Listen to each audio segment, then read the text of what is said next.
Assalamualaikum warahmatullahi wabarakatuh. Salam hangat untuk sahabat, salam sehat selalu. Jumpa lagi di channel Zoro Janto. Kali ini liputan tentang praktik bantuan hidup dasar atau BHD, atau biasa disebut dengan RCP, resusitasi jantung paru. BHD atau RCP ini penting sekali untuk siapa saja yang ingin memiliki keterampilan dalam membantu sesama saat menemui kejadian orang yang pingsan karena kecelakaan atau karena penyakit yang dideritanya. Seperti apa praktek dan penjelasannya? Yuk kita ikuti saja sampai tuntas. Harus tenaga medis.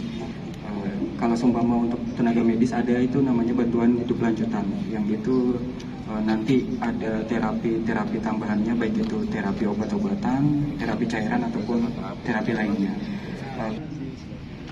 Orang yang tidak sadar, dan maksud kami adalah kematian itu bisa terjadi pada siapa saja. Untuk selanjutnya kami akan memberikan langkah-langkah bagaimana antisipasi atau tindakan kita apabila menemukan korban yang tidak sadarkan diri.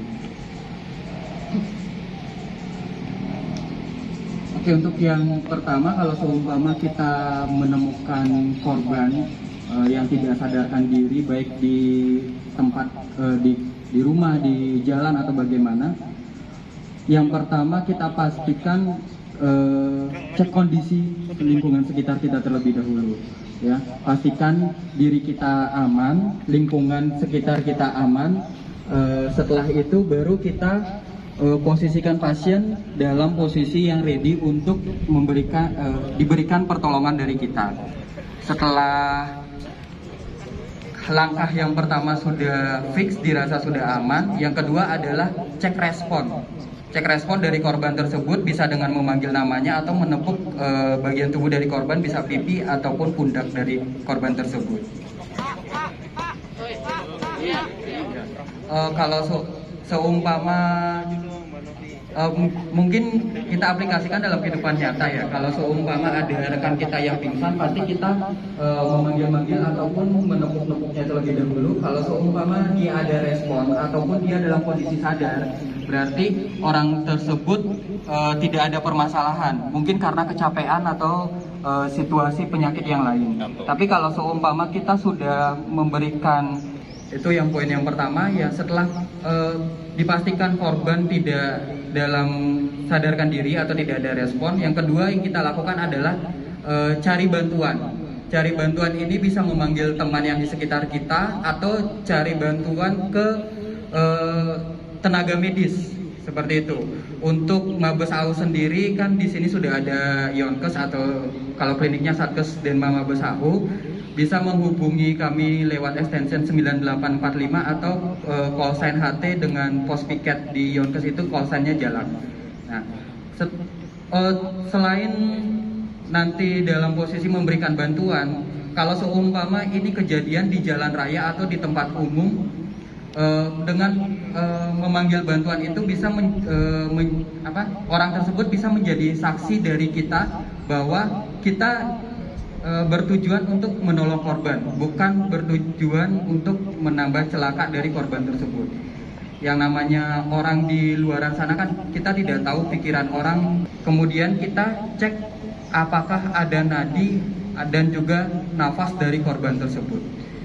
Cek nadi atau nafas korban tersebut. Kalau cek nadinya, kita mengeceknya di nadi karotis, di nadi di leher kita. Ini kan kalau seumpama pada apel Selasa atau Jumat sebelum melakukan kegiatan olahraga, biasanya dari binjas, orang menaruh jari di bawah hidung dari si korban. Nah, kita rasakan apakah ada atau tidak hembusan nafas dari korban, atau bisa melihat bagian dada atau perut dari si korban tersebut. Apakah ada pergerakan dadanya atau tidak. Kalau seumpama kita lakukan pengecekan nadi dan juga pengecekan nafas, ternyata tidak ada nadi dan nafas, kita baru mulai melangkah ke resusitasi jantung dan paru. Nah, ini yang sudah saya jelaskan tadi adalah poin penting dari bantuan hidup dasar. Kalau untuk kompresi dada luar sendiri, yang pertama kita persiapkan diri terlebih dahulu, di mana kedua tangan membentuk anyaman, membentuk dianyam, di mana tangan yang dominan berada di bagian atas. Kanan ada yang tidak, kalau seumpama ada di atas. Kalau yang kanan, tangan kanan yang berkait. Kemudian setelah itu kita mencari titik tumpuan dari pelaksanaan kompresi. Kita raba di tulang dadanya korban. Setelah itu kita titik tumpunya itu berada di 3 jari di atas dari ujung bawah. 3 jari ujung bawah. Nah, di sana tumpuan kita untuk melakukan kompresi, tekanan di dada luar. Nah, kompresinya ini dilakukan pada orang dewasa dengan kedalaman 5-6 cm dengan kecepatan 100 sampai 120 kali per menit. Ya, cukup, Mbak. Nah, untuk kompresi ini untuk tenaganya menggunakan dorongan bahu, ya, dorongan bahu, bukan siku. Kan mungkin rekan-rekan sekalian mungkin pernah melihat, kalau seumpama di TV itu ya ada sinetron gitu ya, dan beberapa kasus memang pelaku yang melakukan kompresi tersebut menggunakan tenaga siku itu tidak akan efektif memberikan kompresi pada korban. Jadi saya harapkan untuk melakukan kompresinya tersebut menggunakan dorongan dari bahu. Ya. Ini dilakukan sebanyak 30 kali. Kemudian poin yang kedua yakni memberikan nafas buatan. Nafas buatan itu kalau demi ini terjadi pengecualian ya. Kita tidak tahu orang yang akan kita tolong, misalnya kejadiannya itu bukan di lingkungan kerja kita, bukan di lingkungan rumah, tapi di lingkungan sekitar kita, yang kita tidak tahu riwayat kesehatannya bagaimana, apakah orang tersebut lagi menderita COVID atau bagaimana. Jadi untuk nafas buatan ini kita bisa skip terlebih dahulu. Kita hanya memberikan bantuan kompresi dada luar saja. Kalau seumpama itu yang mengalami tidak sadarkan diri itu keluarga kita atau rekan kerja kita yang kita tahu riwayat kesehatannya memang tidak ada riwayat lagi sedang COVID gitu. Jadi kita bisa melakukan pemberian nafas buatan dengan mouth to mouth atau mulut ke mulut. Caranya dengan memencet hidungnya, kemudian melingkupkan semua mulut dari si korban tersebut dengan mulut kita, lalu memberikan hembusan nafas. Yang pertama, setelah selesai, kemudian kita tutup kembali mulut dari si korban agar udara yang kita hembuskan masuk ke paru-parunya. Setelah itu lanjut yang kedua, setelah 2 kali pemberian nafas bantuan, kita lanjutkan kompresi dada lagi sebanyak 30 kali. Kompresi dada di siklus itu kompresi dada 30 kali, nafas buatan 2 kali. Setelah 5 siklus, kita evaluasi ulang dari si korban tersebut. Apakah ada nadi, apakah ada nafas. Kalau seumpama tidak ada nadi dan tidak ada nafas, kita lanjutkan lagi pemberian resusitasi jantung paru dengan kompresi dada dan nafas buatan 30/2. Kalau seumpama sudah 5 siklus, kita evaluasi. Kalau seumpama ada nadi dan ada nafas, kita lanjutkan ke posisi mantap atau recovery position. Recovery positionnya dengan posisi tangan kanan berada di tangan kanan berada di bawah kepala pasien dan tangan kirinya lurus. Kaki kanan menekuk di atas kaki kiri pasien. Nah, ini bertujuan untuk menjaga agar nafas dari si korban tersebut tetap ada. Selain itu juga untuk menjaga patensi nafas atau kelapangan dari nafas dari pasien. Kalau seumpama orang yang sadar saja pada saat tidur dalam kondisi tertentu lidahnya bisa terjatuh ke bawah, itu kalau lidah terjatuh ke bawah bisa dibuktikan orang tersebut ngorok atau tidak. Kalau ngorok berarti memang lidahnya terjatuh ke bawah. Orang sadar saja bisa lidahnya terjatuh ke bawah, apalagi orang yang tidak sadar sudah pasti lidahnya akan terjatuh ke bawah. Nah, dengan posisi seperti ini kita menjaga patensi nafasnya agar tetap lapang dan si korban tetap bisa bernafas. Nah, di sana akan dilakukan evaluasi ulang lagi dan pemeriksaan lanjutan apakah si korban tersebut perlu terapi cairan atau terapi oksigen atau obat-obatan yang lainnya. Itu yang kedua. Yang ketiga,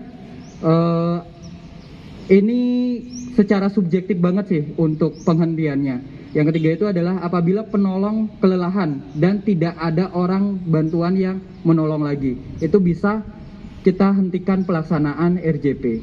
Karena pada prinsipnya untuk menghindari korban tambahan seperti itu. Kalau seumpama kita sudah merasa kelelahan atau bagaimana, otomatis kan tubuh kita sudah ngedrop, bisa jadi kita yang menjadi korban selanjutnya.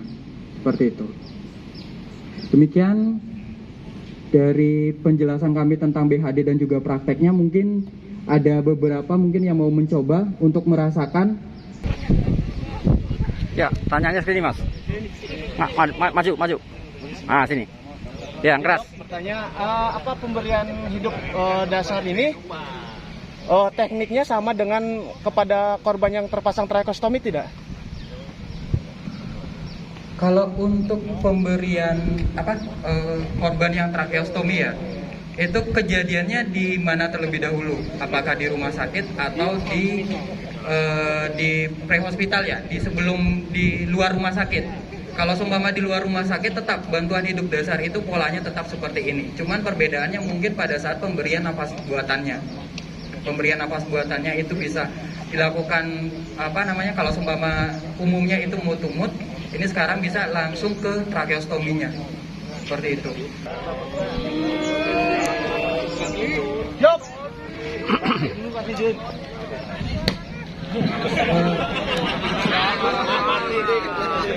Mas, biar pasien kita amankan diri terlebih dahulu, amankan lingkungan, kemudian posisikan korban di alas yang keras, dan posisikan kita juga di sebelah kanan dari si korban. Nah, ini kebetulan sudah.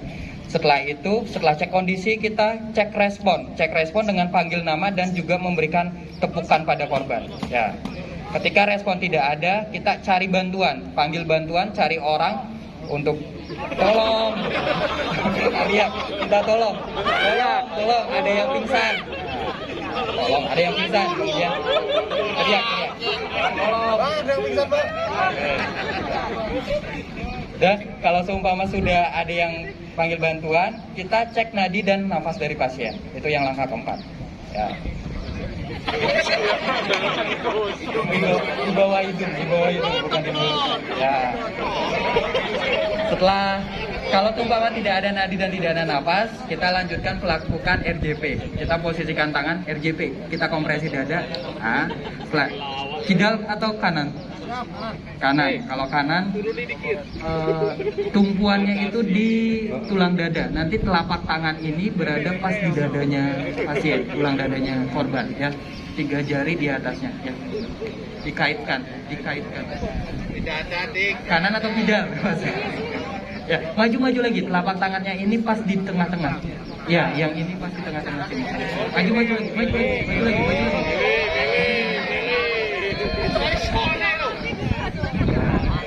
Kalau umpama tidak di tulang dada, bisa jadi kalau tulang rusuk, nanti kompresinya itu atau penekanannya di tulang rusuk. Yang namanya tulang rusuk kan tidak sekuat tulang dada. Pada saat kita melakukan kompresi di posisi yang salah, pas di tulang rusuk itu nanti tulang rusuknya yang patah. Jadinya kan kalau patah bisa menembus paru-paru. Bukannya kita mau menolong korban, malah menambah cedera dari korban tersebut. Jadi pastikan dasar dari telapak tangan yang kita jadikan tumpuan tersebut berada di tulang dadanya, bukan tulang rusuknya, tulang dadanya. Ya. Ya. Coba kompresi Mas, kan? Ya.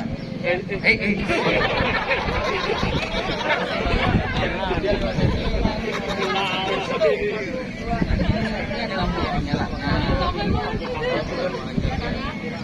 19, 17, 18, 19, 20, 21, 22, 23, 24, 25, 26, 27, 28, 29, 30. Oke, berhenti. Langsung ke pemberian nafas.